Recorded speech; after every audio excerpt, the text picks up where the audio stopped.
قاضی ثناء اللہ صاحب پانی پتی نے جب تفسیر مظہری لکھ رہے تھے اپنے شیخ مرزا مظہر جان جانان کے نام پر تفسیر لکھ رہے تھے، تو مرزا مظہر جان جانان کو کہا آپ بتائیں نا، آپ تو اولیاء اللہ میں سے، خضر زندہ ہے یا مردہ ہے؟ تو مرزا مظہر جانان صفت بصیر میں مراقب ہو گئے۔ صوفیاء کا ایک تناؤ دور ہوتا ہے صفت بصیر سے، اور کافی دیر بعد ہوش میں آئے اور فرمائے میں نے خضر علیہ السلام سے ملاقات کی، میں نے ان سے پوچھا، انہوں نے کہا میں مر چکا ہوں لیکن میں مرے ہوئے لوگوں سے افضل ہوں۔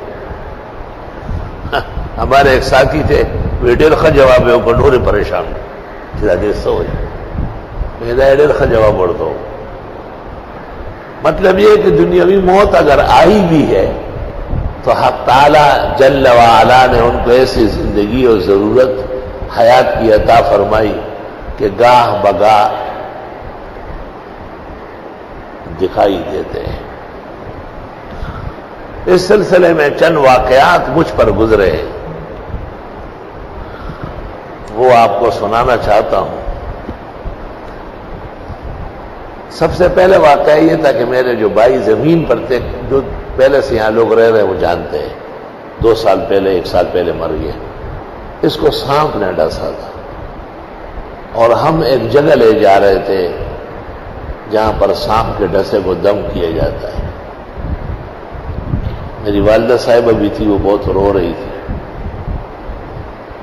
بس کو رکوایا ایک مسافر نے، اور نیچے اترا ایک آدمی، اور اس نے میری والدہ کو کہا کہ اماں آپ مجھے 3 دفعہ کہے کہ اس کو دم کریں، اور پھر اس نے دم کرنا شروع کر دیا، اور میرے بھائی کو کہا سیدھا واپس گھر جاؤ، سکورتا نہیں اس مار مار نیچے ختم دیا، وہ بالکل ٹھیک ہو گیا، یہ اکھڑاس پانے میں بس واپس گئی چھتا درگاہ تلہڑ نشی فقیر بابا دروان التا دم دیر مشہور درا گئی۔ یہ ایک واقعہ تو اس زمانے میں جو اسکول پڑھتا تھا، اور بھائی کو چونکہ سامنے ڈسا تھا، وہاں ایک مزار ہے فقیر بابا علیہ الرحمت، وہ عام مزار ہے، جیسے قبر ہوتی ہے، درخت کھڑے ہیں، وہاں ٹیلا میلا کچھ نہیں، کچی قبر ہے۔ ان کے جو بزرگ ہیں آس پاس وہ دم کرتے ہیں، اور اس سے آرام ہو۔ اس نے کہا پریدئی فقیر بابا نور فقیران نہ کھولے زئی کھولتا۔ دوسرا، یہ مینار ہم اس طرف بنا رہے تھے اور کنواں ادھر کھود رہے تھے، اور ہم بہت پریشان تھے۔ تو ایک آدمی آیا، مجھے کہتا ہے میں تمہیں جگہ بتاتا ہوں، یہاں کھودو میٹھا پانی نکلے گا، اور تم تو خود لوگوں کو کہتے ہو کہ مینار مسجد کی دائیں طرف ہو، محراب سے دائیں بائیں طرف، کیونکہ اس میں اذان ہوگی اور اذان خان ہمیشہ محراب سے بائیں طرف ہوتا ہے، یعنی مؤذن یہاں نہ ہو، یہاں کھڑا ہو، الا ان یؤذن عند الخطیب باذان الثانی، وہ علیحدہ ہے، وہ بین العیدین الخطیب ہے۔ اس کے علاوہ جو 5 وقت اذان ہے، سنت طریقہ یہ ہے کہ مسجد کے اندر بائیں طرف ہو۔ تو مینار ادھر کر دیا ہم نے، اور کنویں کی جگہ اس نے بتائی، وہاں ہم نے کھدائی کی، پانی میٹھا شیرین نکلا۔ لیکن جس وقت وہ آدمی روانہ ہو گیا تو میں طالب علم بعد الظہر میں یہاں سے نکل کے اس طرف گیا، تو میں طلباء سے کہتا ہوں کہ اس آدمی کو لے آؤ نا واپس، چائے وائے پلاتے ہیں، اتنا پیارا مشورہ دیا۔ طلباء مجھے دیکھ رہے حیران ہو رہے، ایک دوسرے کو کہتے ہیں کہ حضرت کو کوئی اثر ہوا ہے۔ وہ یہ سمجھتے تھے کہ کوئی آدمی نہیں ہے، میں دیکھ رہا ہوں کہ وہ سامنے غائب ہو گیا۔ میری غلطی یہ تھی کہ مجھے خود دوڑنا چاہیے، اس وقت صحت مند تھا، دوڑ دھوپ جانتا تھا۔ آدمی نکل گیا، برکات سب اس کی قائم دائم رہی۔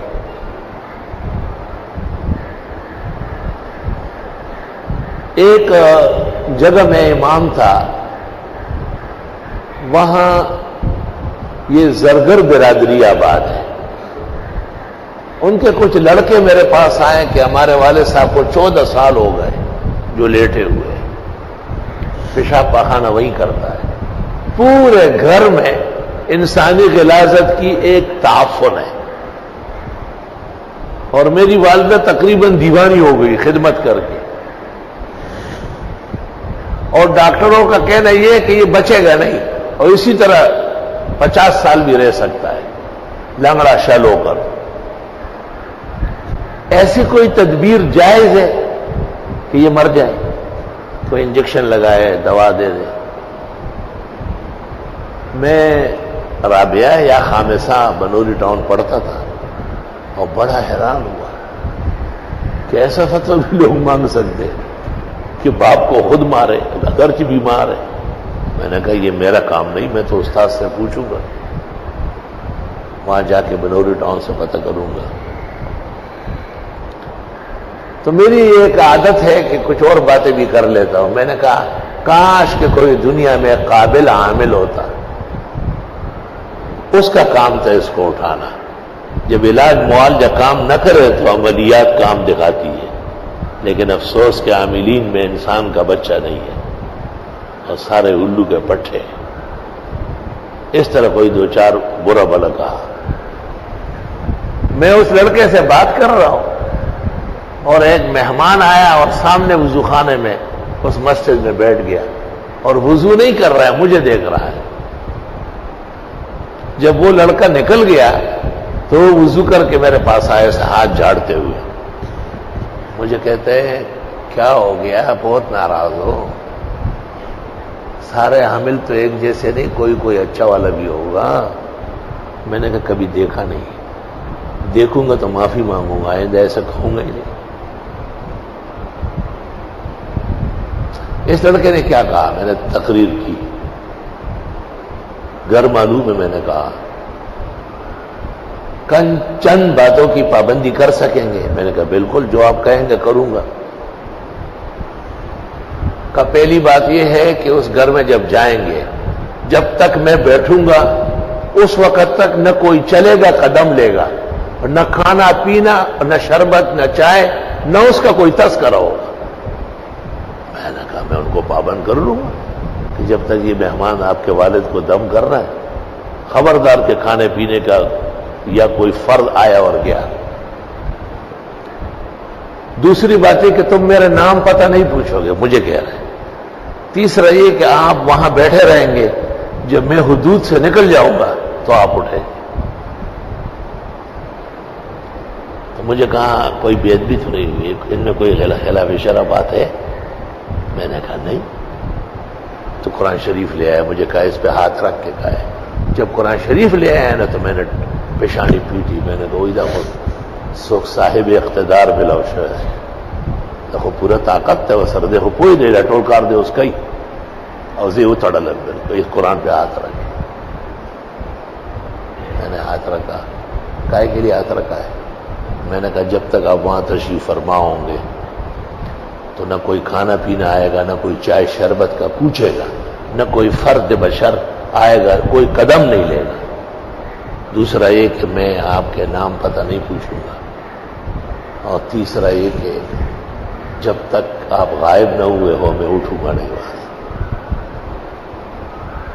پھر مجھ سے پوچھتے بے ادبی تو نہیں، آپ خفا تو نہیں ہوئے؟ یہ تو آپ کو عجائب دکھانے کے لیے ہو رہا ہے. مجھے کہ چلے؟ چلے. قریب جگہ تھی، 5-10 منٹ میں ہم وہاں پہنچ گئے. اس کے بیٹوں کو بلایا باہر. میں نے کہا اور کون کون ہے گھر میں؟ کہا امی ہے. میں نے کہا سب بات سنو میری. یہ ساری باتیں ان کو ایک ایک کر کے بتائی اور ہم اندر داخل ہو گئے. جب اندر داخل ہوئے تو وہ ایسے پنجوں پہ ہو گیا اور اس کو کہتے ہیں یہ کونا توڑو، یہ کونا توڑو. ہر کونے سے کمبل نکلتا ہے، اس میں سڑا ہوا گندا گوشت کا پھینکو باہر. اور جب میں نہیں دیکھتا ہوں تو میری طرف دیکھتا ہے ایسا. اور وہ شل جو پڑا ہوا تھا اس کو کہتے ہیں اٹھو اٹھو. 14 سال سے پڑا ہوا تھا. وہ اٹھا, کہا دیوار پکڑو, دیوار کے ساتھ ساتھ چلو. اٹھ گیا. جب دیوار ختم ہو گیا کہ خود چلو, روانہ ہو گیا. اس کے بیٹے کو کہا تولیہ, صابن, جوڑا لے جاؤ, کپڑا, مسجد میں نہلا کے اور 2 رکعت پڑھوا کے حضرت کی مسجد میں وہ یہاں لے آؤ. وہ چلا گیا. میں بیٹھا ہوا ہوں, یہ بھی بیٹھا ہے. 15-20 منٹ میں واپس آ گئے. مجھے کہتے ہیں کوئی طاقتور خیر کا عامل نظر آیا؟ میں نے کہا بالکل. میں رونے لگا. میں نے کہا آپ نے بہت زیادہ احسان کیا لیکن مجھے بالکل باندھ دیا. ایس جیسے بہت غلام آپ کے پیروں میں ہوں گے. یہ ایک تھوڑا ہی ہے, دیکھیں ذرا آپ دم میں نبھا دینا. وہ یہ ایک تھوڑا ہی ہے, ایسے خدا کے بہت بندے ہوتے ہیں. یہ آپ کو دکھانا چاہتا تھا میں. اور بس آخری مجھ سے ہاتھ ملایا اور میرا سینہ چوما اور مجھے کہا میرے سر پہ ہاتھ رکھو. کہا آپ درس حدیث دیں گے, تفسیر دیں گے. اس وقت کوئی اس قسم کا نظام نہیں. رابعہ کا طالب علم تھا. آپ مجھے یاد رکھیں گے, آپ زبردست حافظے کا مالک ہیں اور بہت فائدہ ہوگا امت کو. میں زار و قطار ہوتا ہوا وہاں کچھ بیٹھا رہا. پھر جب یقین ہوا کہ وہ نکل گیا, واپس آیا. شام کو دنیا جمع ہو گئی, جتنے لنگڑے ہیں کراچی کے پلنگوں میں ڈال کے لا رہا ہے. میں رکشا ہی منا خار بچو ماں سے ٹیکا اسی طرح سے گڑیانوں سے رکشے کی لڑ گئے پسراڑو. اس لیے مجھ سے تو ایک قابل قدر ہستی نکل گئی تھی.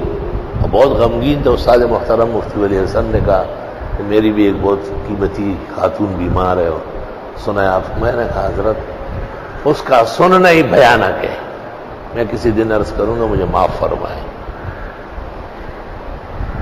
تو میرا اپنا خیال یہ ہے کہ یہی خضر مختلف رنگوں میں ہے. یہ دنیا کے اعمال کی وجہ سے نہیں ہو سکتا ہے. اتنا چٹ پٹ اور اتنے طاقت کے ساتھ ظاہر کرنا. اللہ رب العالمین نے حضرت خضر کو ایسے تکوینیات کے خزائن دیے ہیں. اور ایک واقعہ اور ہے. ان دنوں میں میری ترجیح موت خضر کو ہو گئی تھی, اور باقاعدہ درس کے بعد مجھ سے لڑنے آئے. مجھے کہا آپ کی شان کے لائق نہیں ہے اس طرح بات.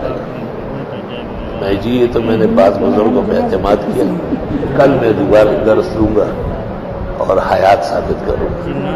کہ آپ کے استاد میں کوئی ممات کا قائل تھا؟ میں نے کہا نہیں. کہا بس اسی پہ قانے رہو. میں نے کہا نہیں ہوں, وعدہ کرتا ہوں.